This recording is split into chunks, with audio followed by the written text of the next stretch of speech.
Salam rahayu sami pinanggih para kadang kinasih Dinus TV. Kali ini saya akan menceritakan tentang bagaimana cara membantu melunasi hutang karma leluhurnya. Jika Anda sedang berada di dalam suatu kesulitan, maka cobalah, bantulah orang, tolonglah orang. Itu sama saja menolong diri Anda sendiri. Jika Anda mengerti tentang hutang karma, jika Anda tidak mengerti, pasti pemikiran Anda akan negatif dan seolah-olah akan bilang begini, saya saja sedang hidup dalam kesulitan kok menolong orang. Gimana sih? Ya begitulah pemikiran orang yang sempit tentang hutang karma atau masih mabuk hidupnya. Memang ini butuh proses. Kesadaran agak asal naik. Jadi butuh latihan. Toh nanti Anda mengalami sendiri hasilnya.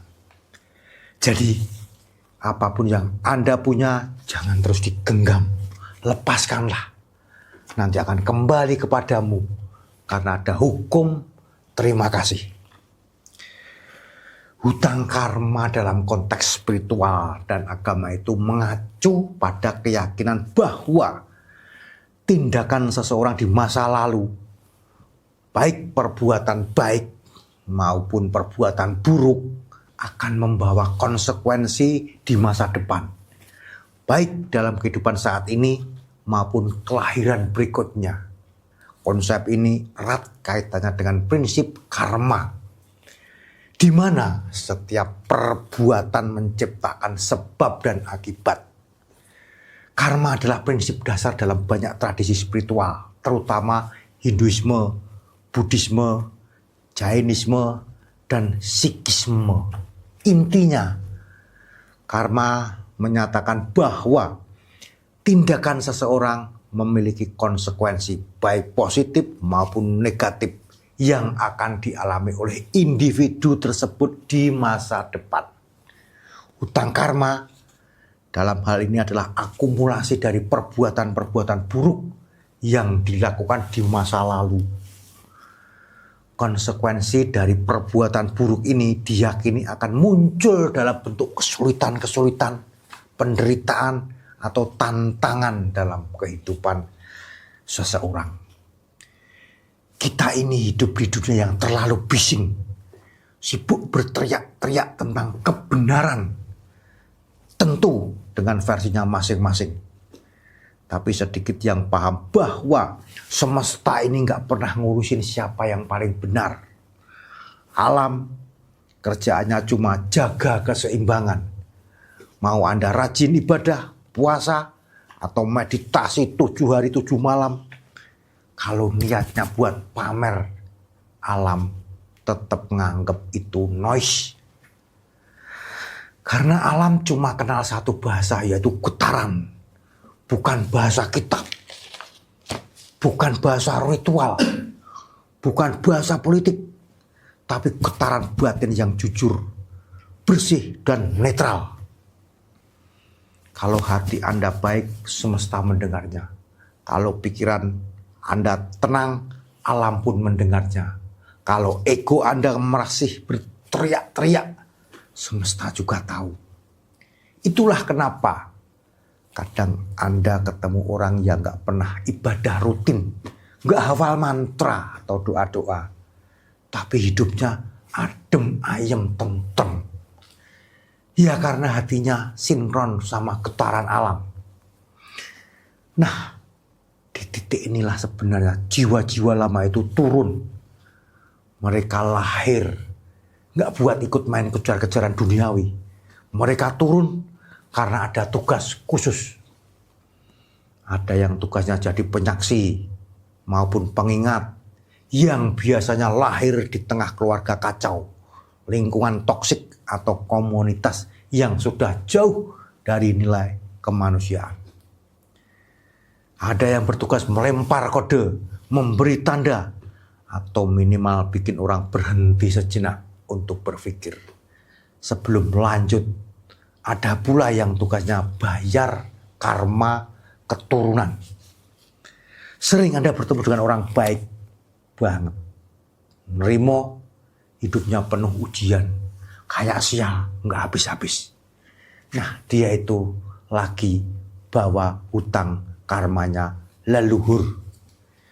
Dia lahir jadi tumbal karma, biar garis darahnya bersih lagi.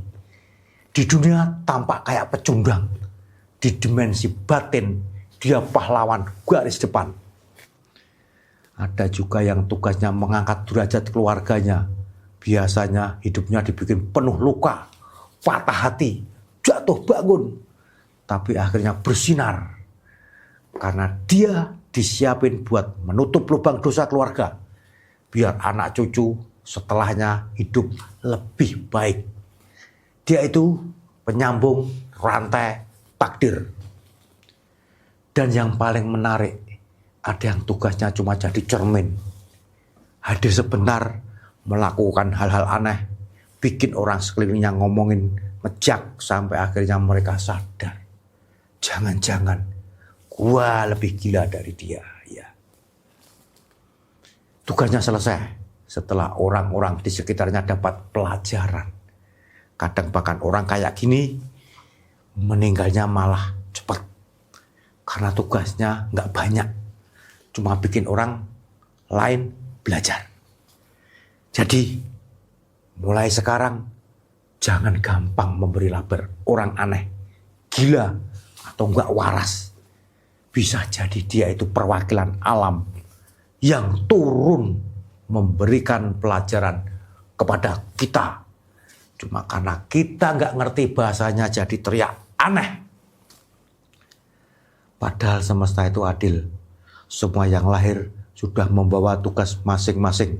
Cuma sayangnya banyak yang keburu sibuk ngumpulin pengakuan dunia sampai lupa sama titipan alam pada dirinya. Ingat, bahasa alam itu diam. Tapi kalau Anda peka, dia selalu ngobrol kepadamu. Lewat angin, lewat suara hati, lewat orang-orang yang mampir dalam hidup Anda. Termasuk lewat mereka yang dibilang aneh itu.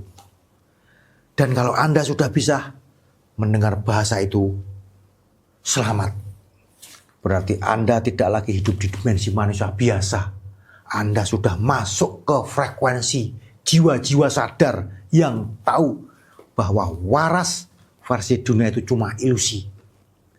Seperti apa yang dikatakan salah seorang teman yang bernama Kendit Noyo Kinggong.